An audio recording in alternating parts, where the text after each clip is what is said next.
Nè, không được đấy. Wow, hay không? Ngay chỗ mình ở luôn mà.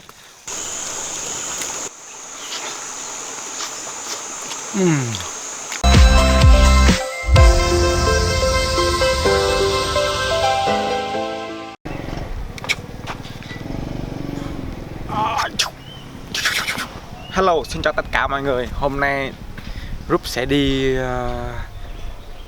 xem chỗ nào mà có nhiều chim hay là nhiều sóc hay nhiều gà vậy đó.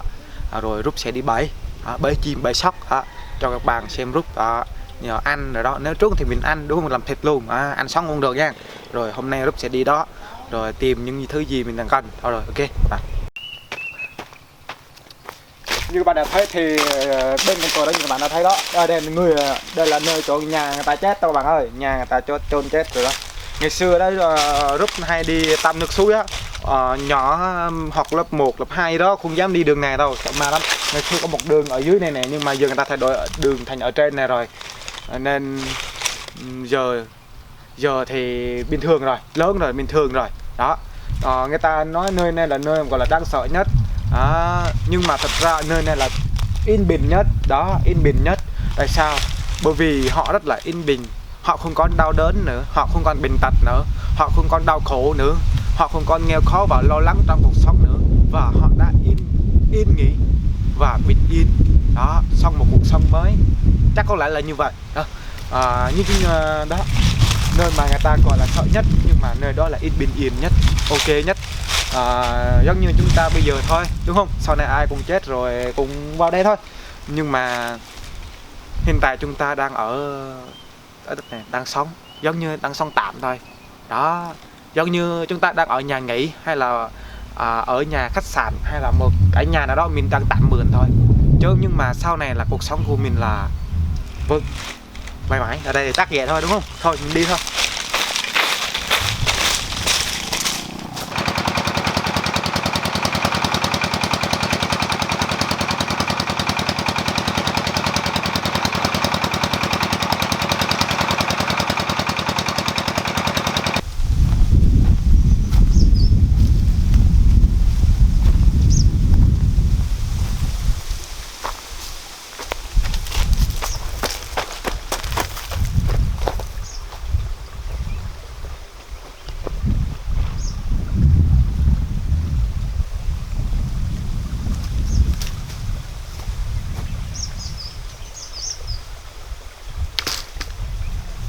Chim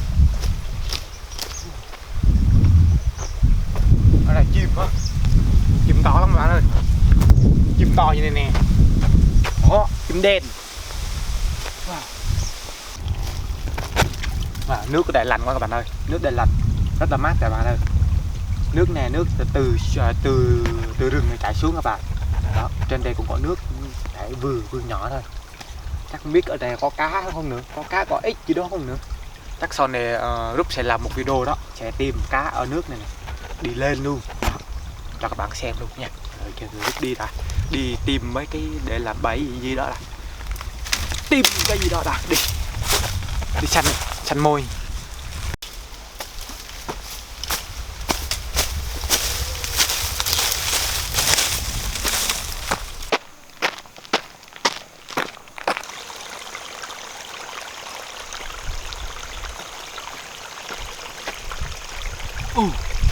Sao nước này nó chảy xuống qua đây đó?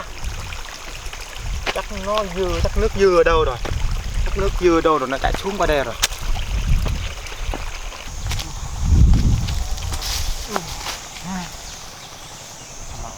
To quá ta.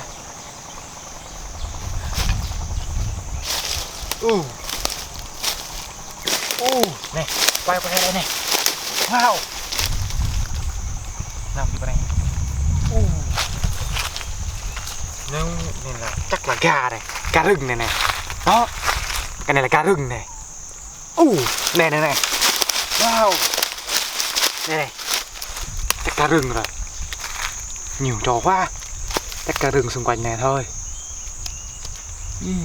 Mà nhiều cây cối quá làm sao đây. Thôi vào thôi đi cho đi.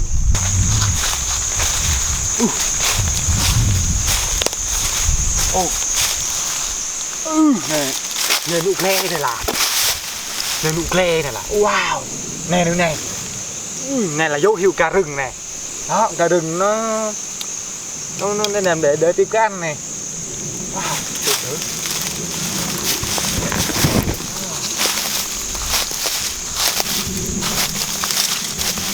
Wow, cái này nữa này. Dấu là cái này đâu. Chắc là sao vậy là rút tìm được mấy chỗ gà nó ở rồi. Đó, chắc tối hoặc là sáng chiều gì đó nó ở đây rồi. Chắc rút sẽ tìm cái bẫy mét xung quanh đây này. Trúng cả rừng luôn. Ngon.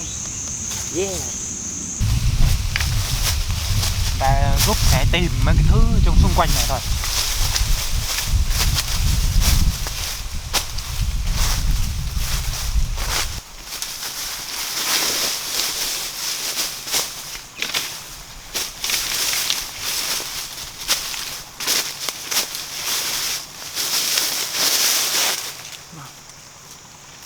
Lon cái gì này ta? Chúng ta rút toàn phát hiện ra lon này các bạn ơi. Nếu dấu hiệu có cái lon này chắc có cái gì cần đây thôi. Chắc gà nó hay chơi cái này này. Đó, đây này. Đó.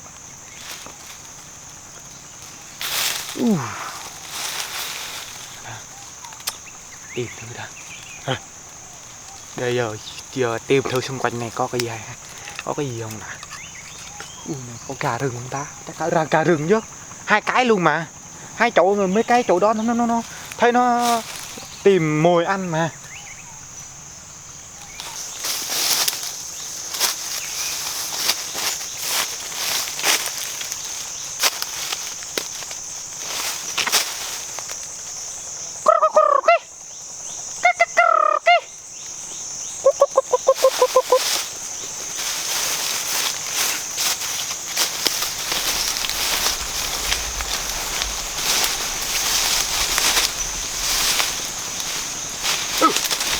Nè, có được đấy. Wow, hay không? Ngay chỗ mình ở luôn mà. Wow, đây này. Đây này. Trứng chim hả? Chắc là trứng chim này. Trứng chim mà, nhỏ nhỏ ha. Như là cá rừng á.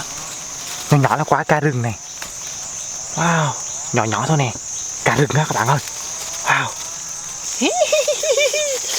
Cái đây là gà rồi các bạn ơi. Vậy là Rút đã thấy cái trứng gà. Trứng gà rừng á. Nè, như các bạn đã thấy nè, giới thiệu luôn nè. Theo kinh nghiệm của Rút nha, ngày xưa Rút buồn hay đi bắt gà đó, hay đã thấy rừng cái trứng thế này nè, to thế này cũng không có chim là nó trứng to thế này đâu. Nếu mà trứng vịt thì nó nhỏ, nó to hơn cái này nè. Cái này là trứng, nếu mà trong gà thì nó trứng nó khác nè, này gà rừng ngay đây cậu ha. Món gà rừng là ngon nhất nha. Wow, hôm nay được may mắn nha, 3 cái. Wow, cái đây là tôi ăn, cái đây là tôi ăn, cái đây là người quay phim ăn ha, cho người phim. Dùm luộc luôn chứ, trừ rồi mà. Tìm cái gì đã luộc đó. Con mang theo son này chứ. Thôi, lên kia đã. Đây các bạn. Chứ nữa Rút sẽ lấy cái bẫy ở đây luôn nha. Rút sẽ bẫy ở đây luôn để khi nó mẹ nó về rồi đó. Con gà đây này, gà trứng này nó về đó. Bẫy chứ nó chiều Rút sẽ bẫy ở đây.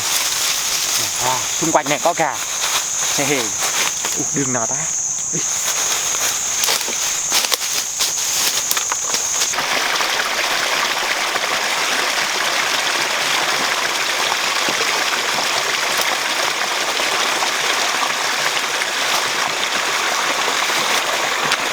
Như các bạn thấy hồi nãy Rút đang có 3 cái trứng á, 3 cái trứng Rút để ở dưới kia rồi. Nhưng mà Rút không có cái son, không có cái nồi để nấu trứng để ăn luộc. Nhưng mà chắc Rút nghĩ sẽ đặt cái thanh chuối này này nấu thử trứng có chín không nha các bạn. Rút sẽ thử luôn. Giờ trừ rồi, đói cơm rồi, không mang cơm nữa chứ.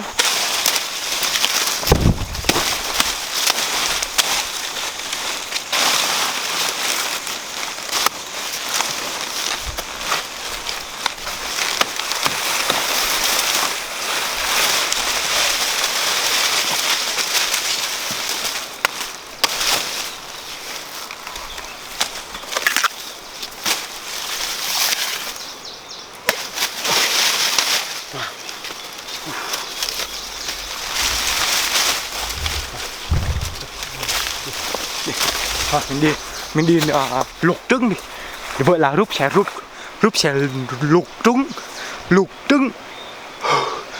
trứng bằng thân chuối.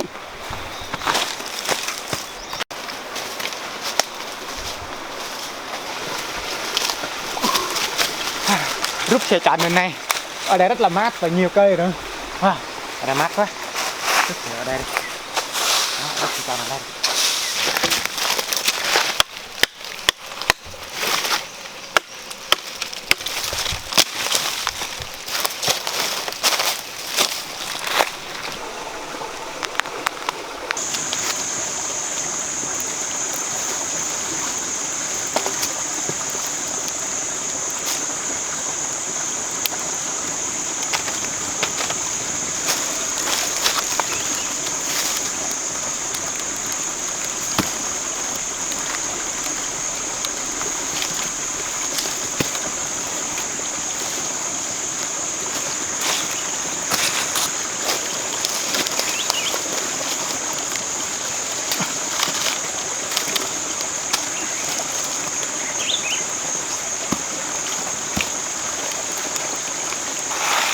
Như các bạn đã thấy thì hiện tại Rúp đang cầm cái chuối này. Rúp sẽ khoét hang lỗ này ra. Đó. Đó.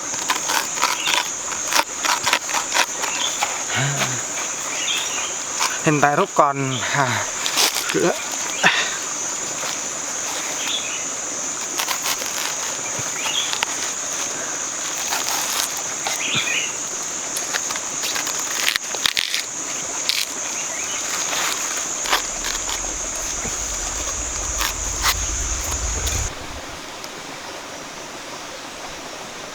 các bạn ơi, tiếc quá các bạn ơi. Còn 2 cái trứng rồi. Tiếc quá các bạn ơi, còn 2 cái trứng rồi. Do hồi nãy mang trên đường nó bậy hết nên 2 cái trứng rồi. Rồi nè. Đó.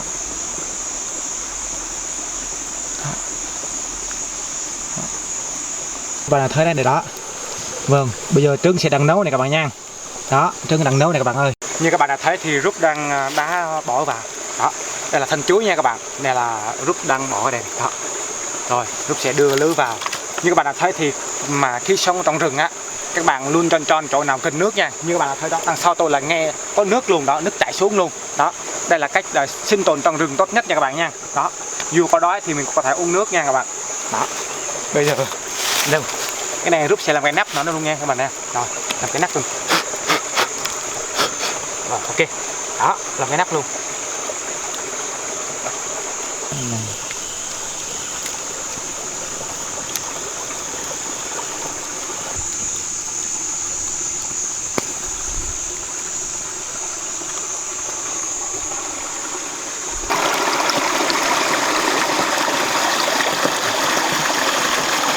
Đang chờ nó chín lại. Đó, chờ nó chín.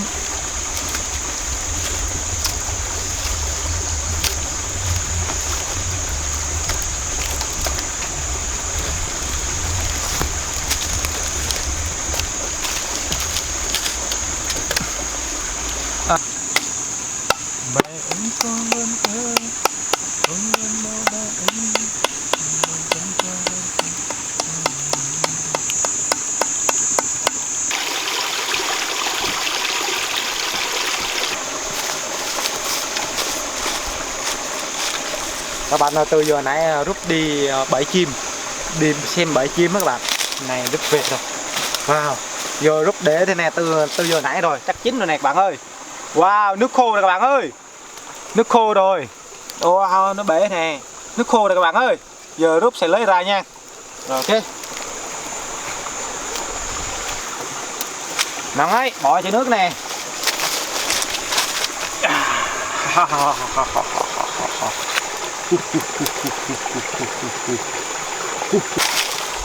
Đó. Đó, rồi ok. Cái này này, wow, hết nước rồi. Đó. Các bạn ơi. Wow, thổi anh bạn đâu? Được không ta? Wow, con chín rồi này các bạn ơi. Đó, thấy chưa? Quả vịt bò bò rồi hả? À.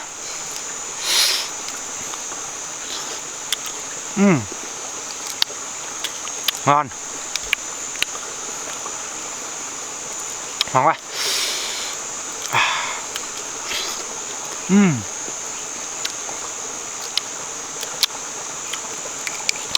Được á. Sau này sinh tồn trong rừng các bạn ơi. Cứ lấy thân chuối chặt ra rồi nấu nha các bạn.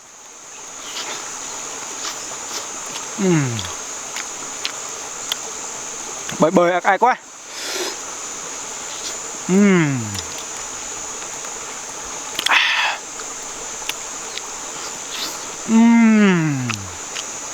Bơi bơi ai quá.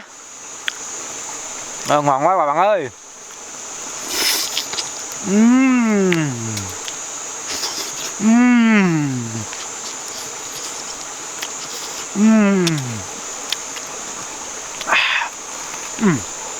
Ngon quá. Một trái rồi giờ ăn tiếp một trái nữa do nó ngon quá các bạn ơi. Giờ nó ngon quá các bạn ơi. Xíu nữa mà Rúp sẽ bao anh này đi ăn phở. Giờ Rúp sẽ ăn cái đây luôn nè. Củ rừng mà quý hiếm lắm các bạn ơi. Mình sẽ ăn một cái này đã.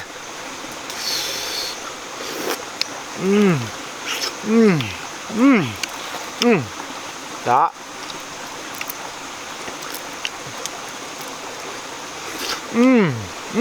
Đúng là rừng là ngon thật. Cái gì là rừng là ngon thật đó.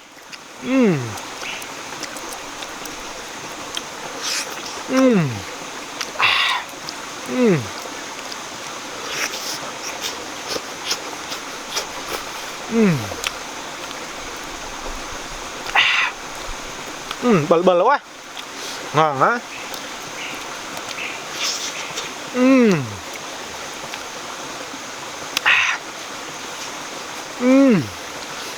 Ngon thật đấy các bạn ơi.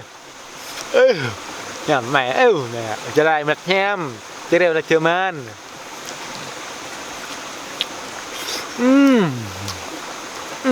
Các bạn nhớ đi rừng đừng có nấu bằng cái trứng gà như thế này đó, đừng có nấu bằng son, ăn không ngon bằng nấu bằng cái thân chuối đâu nha.